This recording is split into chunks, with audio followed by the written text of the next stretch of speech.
Hello and welcome to another installment of Saints Talk, or Coach's Corner, since we have another Saints coach in the house. We are back from break. Everyone in the staff, that is, the students come back beginning of next week. So we're about to get going again here.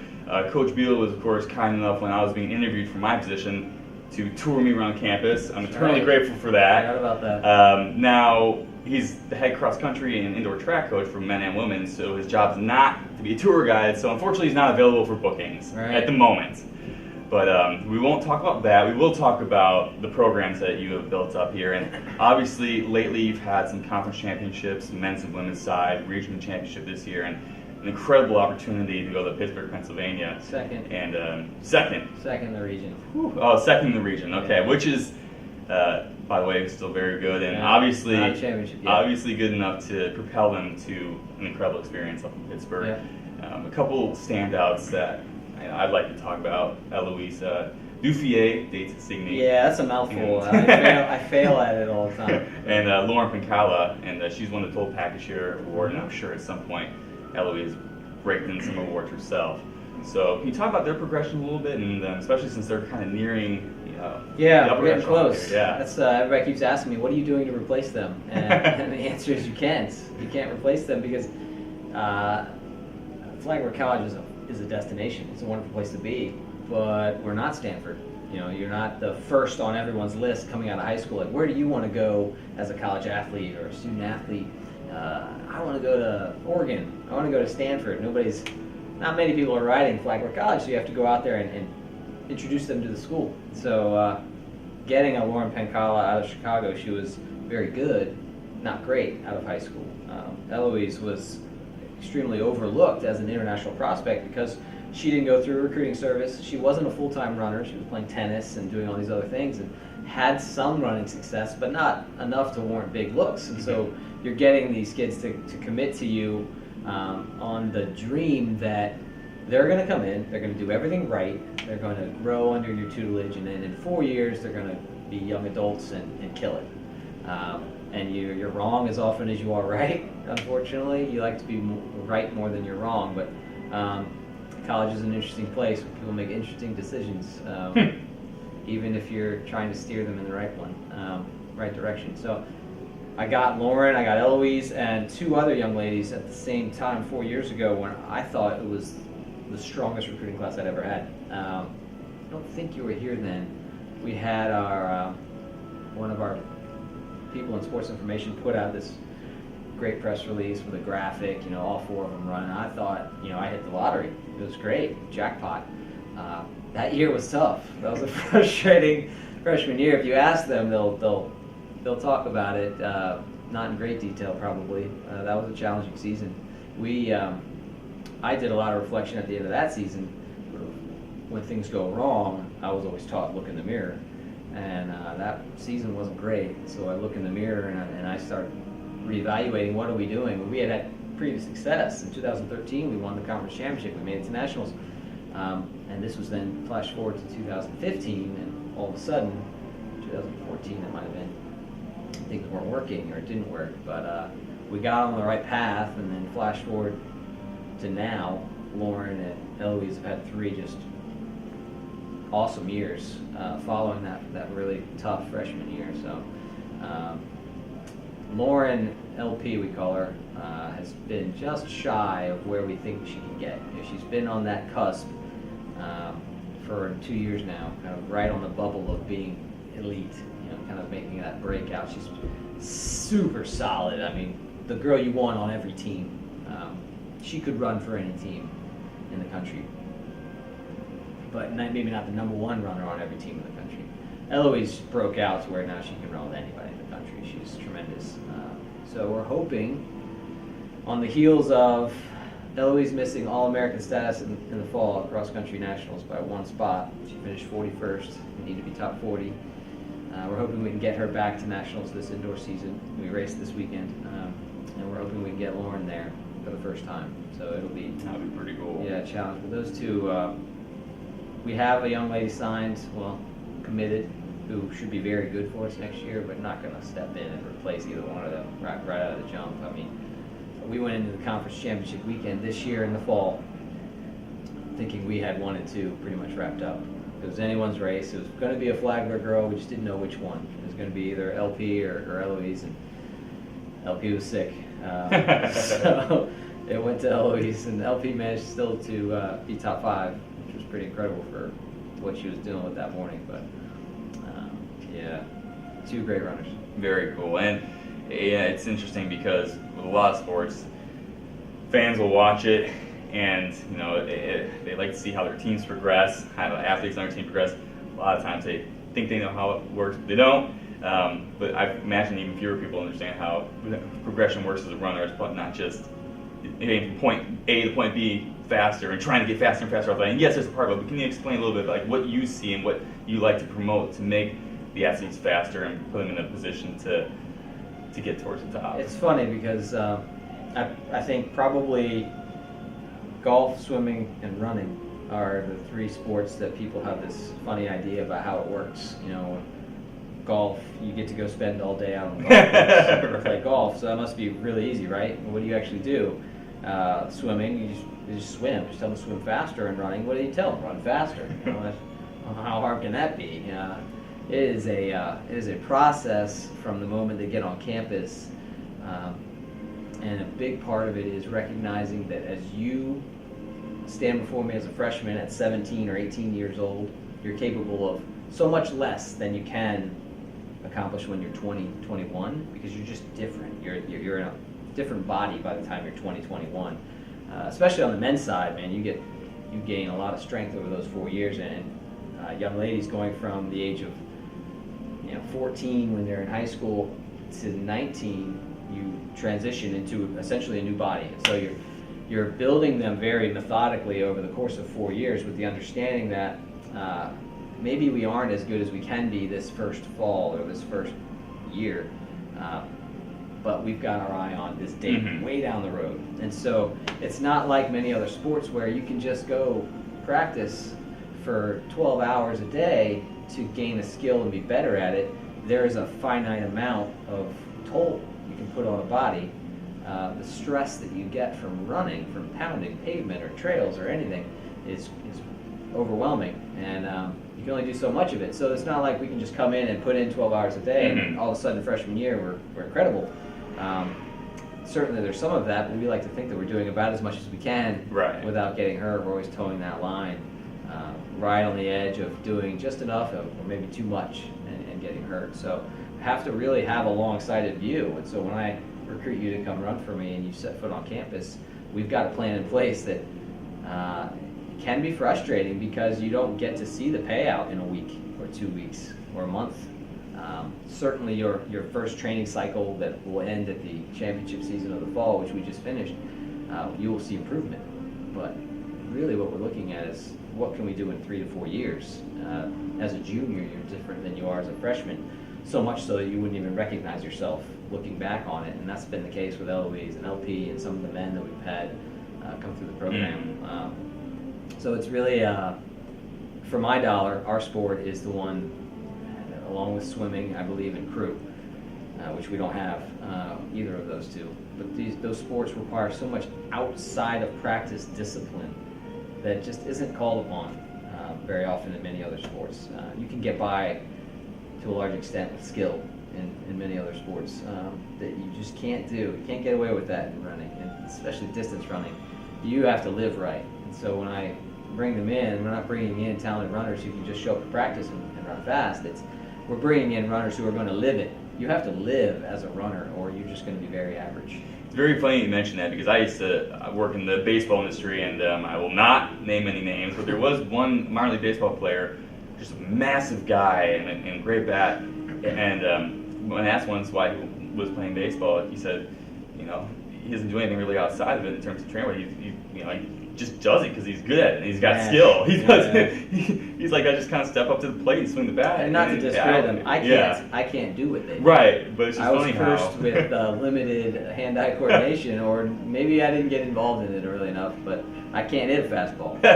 So it's incredible what other sports are able to do. Don't get me wrong, but boy, is it challenging to tell them we're practicing every morning at 6. Like, no, I'm not. You need to be in bed by 9. Yeah, right. When do you do your homework? During the day. It's such a novel concept. Yes. Boy, that you have to really walk the walk as a high-level endurance athlete, and it's boy, it's challenging to ask someone who's finally getting away from home for the first time, going to college, spreading my wings. Oh, now I have to go to bed earlier than I did in high school. It's a tough sell, but when you get the right ones to do it, that's why moments like we had at the Peach Belt Conference Championship this year, or in 2016 with the men, or 2013 with the women, or getting to nationals are so sweet, because it's not because of the effort that we put in that day, it's because of the effort you put in over 4 years, or 3 years, or however, what year you happen to be in college or in the program. Boy, it's like, finally I see the payout. I mean, I like to think that they're getting some of that through the course of training, and you learn to enjoy it, and you get some of the small paydays during the process. But the big payout when you finally get to enjoy a championship with your teammates who have also sacrificed the same things, man, it makes it sweet. That's great. And obviously you've been to Pittsburgh, Kansas, right, for other nationals for other tracks, but now you've been to Pittsburgh, Pennsylvania, a different Pittsburgh. What was that experience like for you and the girls? So it's tremendous. So they do, the NCAA Division II does a great job of their festival years, where it'll rotate. So this year was a fall festival year, and it'll be a winter and then a spring. And what they do in those years is every championship contested during the fall, in a fall festival year, will have their national championship contested in the same city on the same week. So men's and women's soccer was in Pittsburgh, women's volleyball, women's field hockey, and men's and women's cross country were all in downtown Pittsburgh at the same 3 hotels during the course of the whole week. So Tuesday night was opening ceremonies. Soccer, volleyball, and field hockey had their Final Four kind of leading up to Saturday, and then all the championships were basically contested Saturday when we had our championships that morning. And it's a really cool kind of Olympic Village sort of feel, where you're walking around the hotels and it's athletes everywhere. That's awesome. You really get to hang out with your peers. And so, especially the opening ceremonies, we weren't required to be there since we raced so late in the week, but I wanted them to experience that, and you really got a good chance to interact with other student athletes, in particular other runners who go through the same things you go through to get there, and sacrifice so much to have a chance to maybe get there. Yeah, right. And when you get there, you get to enjoy it. So it was a really cool experience. We had one of the girls, our alternate that we took up with us is actually from Wilkes-Barre, Pennsylvania. So not too far away. Yeah, so going home. Her sister goes to Duquesne, so she's familiar with Pittsburgh, and she's kind of our tour guide. And I had raced up there a number of times from my time at GW. We raced against Duquesne up there a lot, so it was pretty neat. I could have asked for some better weather. Pittsburgh, Pennsylvania during that time of year, huh? Snowed all week, it was freezing cold, and then it all melted, and it rained, and we ran in a mud pit on Saturday morning. It was interesting. Sounds like the kind of weather that those Steelers would love to play in. Yeah. But not so much for running, though. Yeah, not great. It was fun, though. So, switching gears a little bit, because you are, of course, the head coach of the men's and women's indoor track team here at Flagler as well, and that's getting right around the corner. In fact, talking this week as well for getting that going. Yeah, we leave tomorrow actually. So it's a little scary because the school doesn't start until next week. I chose not to keep them here over the break, so they've been communicating during this time, but I haven't seen them, and the first time I'll see them is tomorrow morning when I leave. So we have it's a little different when you switch gears into track. It's all team focused in the fall.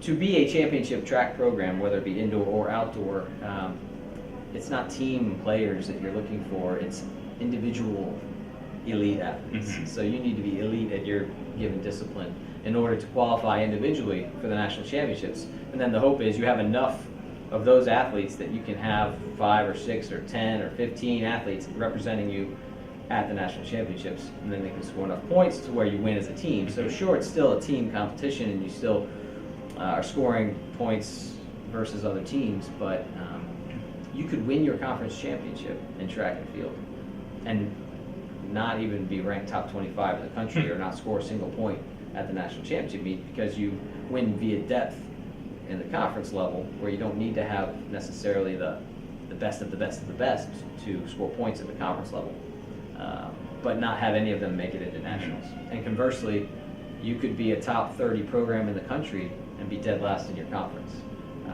So LOE would have scored points at the national meet last year, which puts us as a top 45 team in the country by virtue of scoring a single point. That puts us ranked in the country, but were we to have a conference championship, we simply don't have enough depth to field a team score that would put us anywhere in the top 5. So sort of a funny dynamic. I will say this, it gives us a great opportunity to, you and I, while being competitive cross-country runners on the same team, may have different strengths. You may be better suited to a middle distance event, and I may be better suited to a longer distance event, but we meet in the middle for cross-country. So we've got runners that, like Eloise, for example, is a great middle distance runner, but Lauren, LP, is more of a true distance runner. So the hope is we can get Eloise back to nationals for the mile. That's been the focus all year. And if we can get LP qualified in the 5,000, that's the goal there. It'll be tough. It's a tough nut to crack to qualify in the 5,000. And we have a young man who's a freshman, Justin Green, who's promising in the mile. And if not this year, hopefully we can keep him on the right track to where he can follow in Andrew Smith's footsteps and get in. So we've got about a month of the qualifying window. We have to qualify by essentially the 3rd week of February. Our last meet will be the 2nd week of February. So hopefully we hit the qualifying time then and we get him into nationals. Yeah, well, it's great too to see. I know you just mentioned the men a little bit, but it's great to see the women doing so well with LP and LOE after seeing guys like Corey Mundy and Andrew Smith do what they've done and go to the nationals and indoor track and things of that nature. So it's just the strides. Both sides have been pretty. One of these years, we're going to get both teams there at the same time. We've been kind of alternating every year. And next year, we lose one tremendous senior on the men's side, and we lost another young man. So we'll have 2 guys not coming back for next year. But then again, we'll bring everybody else back. We should be very good next year on the men's side. And then on the other side of that coin, we're losing 3 of our best runners. We're losing 3 all-conference runners on the women's side. It will be very difficult to replace. So keeps it interesting, I guess. We might flip-flop again next year. So keeps it interesting. Yeah. Now, I want to talk a little bit about this because it is a big part of Division II athletics and a big part of Flagler College. So obviously, outside of running or playing whatever sport you do, students have to do community service stuff, be in the classroom, and all these other things. But a major part of what we have to do here is fundraise, because you have to be able to, if you want to be competitive at such a high level, you have to give these kids the best opportunity possible to do that. Yeah. I know we have something coming up on March. Can you talk a little bit about that, what fundraising means to the program? Sure, yeah, and this is a big point of contention. A parent coming in expects, and rightfully so, I've spent all this time and money investing in my child to get them to this level. Why aren't we getting literally everything under the sun? And all things aren't created equal. We do a great job here of getting people what they need, but I tell my runners every time I have the opportunity to, and they probably get tired of hearing it, there is a world of difference between what you need and what you want. There are many things that I would like to have that I don't necessarily need. Would they be great? Sure, absolutely. But we don't need them to be great. The only thing we really need to be great is an opportunity to compete. So fundraising is a big part of it because, especially as a small private institution, everybody's money is coming from that same pie. And in order for us to have more things, someone else is going to have to be denied something. So fundraising is something that every department will do at every college across America, and some do it more effectively than others. And you aren't necessarily getting that ask from a coach saying, hey, would you contribute to our program so that we can do X, Y, or Z, because some NFL football player is maybe donating millions so that you don't have to have that phone call. So coming up in March, they're doing a giving drive. We've already done an online campaign in the fall, which was great. We had a lot of success with it. They're doing another one. The school is doing another one in March, in the spring. And it's being backed by one of our big supporters, who's basically going to, whichever team has the most contributors is going to get an additional $4,000 put into their program from this supporter. So when it goes live, we'll have it on Facebook through our team page, Flagler College Cross Country, and hopefully we can get a lot of people. I guess any amount will work. I think it's a $10 minimum. $10,000 or 10? I'm just kidding. Hey, that'd be $10 is deny yourself a few Starbucks coffees, and there you have it. But it goes to, what does this go to? It goes to literally everything, because there is no one area where we couldn't improve, where we couldn't do more. We couldn't have more of the things that you'd really like to have or you want to have, but you don't need. So we have what we need. I try very hard to do what we can do to get them as many things as we would like to have as possible. But like I was saying off air a second ago, when you qualify for nationals and it's in a place like Pittsburgh, Pennsylvania, where you're staying literally in the city center, the per diem doesn't change based on where you are. And so things are just a little bit more expensive up there. And I was like, oh, doesn't the NCAA cover all that? Well, no, they don't cover everything. And so you almost, on some level, are punished when you qualify for a thing like nationals, where you have to fundraise all of a sudden to get to the national championship. So we're in that boat right now. As I'm looking at my budget, we had a tremendous fall. Our men were very good. I think next year we're going to be great. Our women were great this year. Certainly we wanted a little bit more at the championships, but running in those conditions, literally anything could have happened. So just staying on our feet and finishing 31st was quite an accomplishment. But now we have to kind of lick our wounds, so to speak, and kind of refill the piggy bank. So when we have this drive, every donation that we can get helps, whether it be more training shoes, more racing equipment. Literally travel is ridiculous these days. It just keeps going up and up and up. So the school does everything that they can to give us what we need, and it's up to us to try to get more of the things that we want. So it's a big part of it. Nobody enjoys asking for money, but such is life. Such is life, and especially, and not just this institution, but many others. Everyone. Yeah, I mean, heck, USC, University of Florida, they're calling alumni. If you want to get a job in administration these days, have a background in fundraising, and you'll do well. Yeah, that's the key. Yeah. And of course, I jest about $10,000 minimum. Obviously, everyone here is very grateful for whatever people can give, but certainly won't turn down No, $10,000 never donations. turn it down. That's true. But we're very excited to see we're both really the men's and women's cross country, and of course men's and women's indoor track teams go. We've seen some great things in the past, and you always know that no matter what they say, the sky's the limit. No matter what they say, we don't care what they say. Yeah, we're moving in the right direction. Yeah.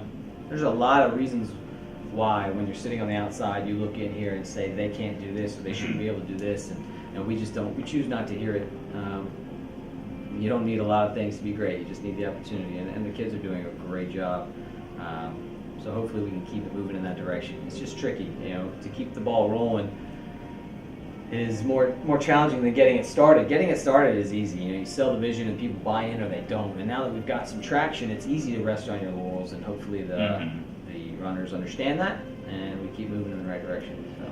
Well, Coach, thank you for taking the time with us, especially since you guys are gearing up for the first meeting of the indoor track season. And of course, we gotta keep them fed, and it's a big part of running as well. Yeah. So thanks for joining us, and we can't wait to see what this spring has in store for you all. Pleasure. Thanks, Larry. Thank you.